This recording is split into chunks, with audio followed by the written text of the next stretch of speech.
بسم اللہ الرحمن الرحیم۔ السلام علیکم ورحمۃ اللہ وبرکاتہ۔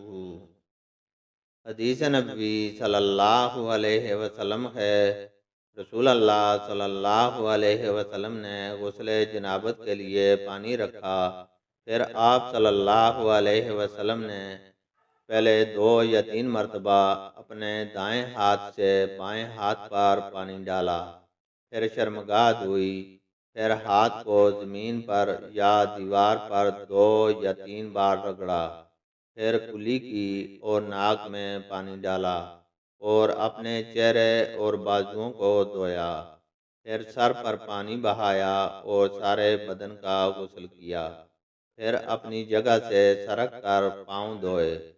میمونہ رضی اللہ تعالی عنہا نے فرمایا کہ میں ایک کپڑا لائی تو آپ صلی اللہ علیہ وسلم نے اسے نہیں لیا اور ہاتھوں ہی سے پانی کو جھاڑنے لگے۔